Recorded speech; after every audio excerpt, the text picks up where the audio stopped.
அதாவது ஒருத்தனை வந்து அலுவலாக விட்டுறான். அதற்கு காவல்துறை வந்து என்ன செய்யணும், சரியான முயற்சினா அது என்ன செய்யணும்னா, அந்த கொலை செய்தவனை சரியான முறையில் வந்து நடவடிக்கை எடுக்கணும். அதாவது அந்த கொலையாளி லுங்கியை கட்டிக்கிட்டு அந்த அறுவாளால் ஒருத்தனை வந்து வெட்டுறான்னா, அந்த காவல்துறை அந்த காக்கி ட்ரெஸ் அணிந்து விட்டு லத்தியால் அந்த அக்யூஸ்டை வந்து அடித்து கையை காலை உடைக்கிறதுல வந்து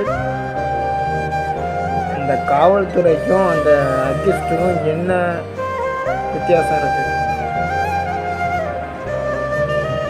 முதல்ல காவல்துறை செய்ய வேண்டியது என்னது? அந்த அக்யூஸ்டை கொலையாளியை சரியான முறையில் விசாரித்து அவன் என்ன அந்த கொலை பண்ணதுக்கு ஒரு மன்னிக்க முடியாத ஒரு செயல், அதை வந்து கண்டித்து தனியாக வெளிநாட்டு வழக்கு பதிவு பண்ணி அவனை வந்து அதாவது சாகும் வரை வந்து சிறையில் அடைக்கணும். அது வந்து எந்த சமுதாயத்தில் தவறு செஞ்சாலும் அப்படி செய்யணும், காவல்துறை செய்யணும். ஆனால் இப்போ உள்ள காலகட்டங்களில் பார்த்திங்கன்னா எல்லா மாவட்டத்திலையுமே ஒரு சில காவல்துறைகள் வந்து இன்னமும் ஜாதி ரீதியாக தான் செயல்பட்டுட்டு வராங்க. அது வந்து முக்கியமாக வந்து தொடர்ந்து முக்கியமாக வந்து தேவர் சமுதாயத்தை மட்டும்தான் அந்த காவல்துறை வந்து பொய் வழக்கு போடுறதாக இருக்கட்டும், ஒரு தவறு செய்தாலுமே அதை வந்து கையை காலை உடைக்கிறது இந்த மாதிரி. அதாவது அவன் வந்து ஒரு தவறு பண்ணிட்டாங்கன்னா அவனை வந்து அரெஸ்ட் பண்ணி வெளிநாட்டு வழக்கு பதிவு பண்ணி அவனை வந்து சிறையில் சாகும் வரை சிறையில் அடிக்கலாம். குறிப்பாக வன்கொடுமை சட்டம் கூட அவனை மேலே போடலாம், தவறு பண்ணுனான். அது வந்து எந்த சமுதாயமாக இருந்தாலும் சரி அதை வந்து பண்ணலாம். ஆனால் ஒன்று பாருங்கள், காவல்துறை என்ன செய்யுது?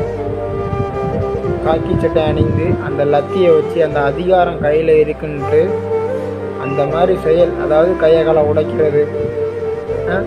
அப்போ இது எதுக்கு? அவன் வந்து சாகும் வரை சிறையில் இருக்கணும், அந்த மாதிரி ஏதாவது தண்டனை கொடுக்கணும். எந்த சமுதாயத்தில் உள்ள நபர் தவறு செஞ்சாலுமே அப்படி பண்ணணும். தொடர்ந்து தென் மாவட்டத்திலும் சரி ஒரு சில இடங்களிலும் சரி தொடர்ந்து தேவர் சமுதாயத்துக்கு வந்து காவல்துறை வந்து தொடர்ந்து தொந்தரவு அளித்து கொண்டு தான் இருக்கிறார்கள். இது வந்து நீங்கள் வந்து மாற்றிக்கொள்வது நல்லது. அதாவது எங்கள் இளைஞர்கள் யாராவது ஒரு தவறு செய்தாலும் அவர்களை கைகால் உடைப்பது வந்து தவறு. இது மனித உரிமை ஆணையம் வந்து பார்த்துட்டு தான் இருக்கா, தமிழக அரசும் பார்த்துட்டு தான் இருக்கா, முதலமைச்சரோட செயல்பாடெலாம் நடக்குதா ஒன்றும் தெரியல.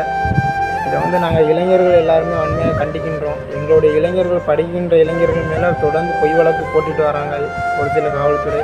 இது தமிழக முதலமைச்சர் வந்து இதெல்லாம் பார்க்குறாரா என்னன்னு தெரில.